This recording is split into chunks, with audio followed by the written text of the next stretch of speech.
Okay, so today we are going to be doing a geometric form still life in charcoal.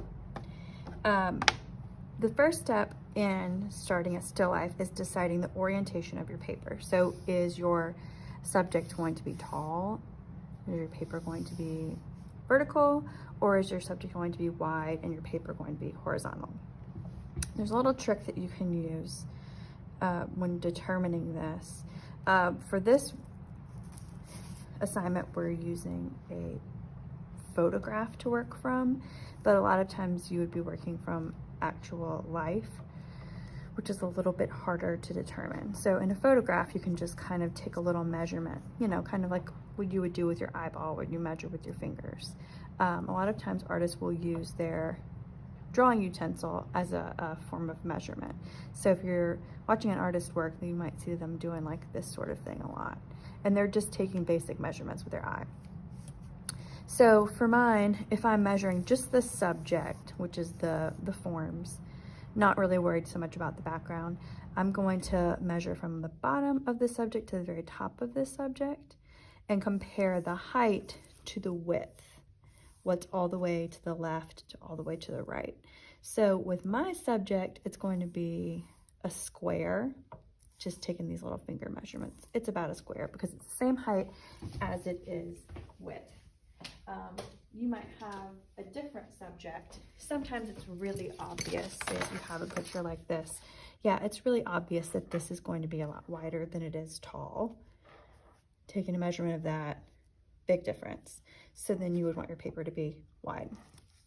Sometimes it's not quite as easy to determine, so you might want to do the measurement. So wide versus tall.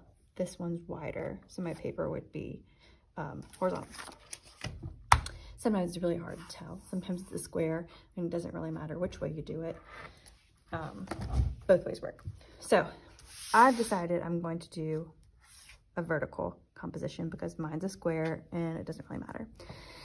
Since we're doing charcoal and we're doing it on white paper, what I want to do for this assignment is start off by toning my paper. So toning your paper just means that we're getting rid of the white. You can buy already toned paper, which is something we're going to be working with later this month. But to start, we're going to tone our paper ourselves, which we can do just by rubbing charcoal all over it.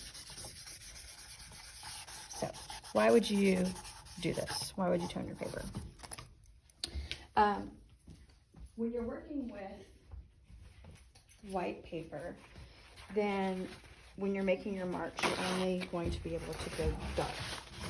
But when you're working with a toned gray paper, you can go dark and light.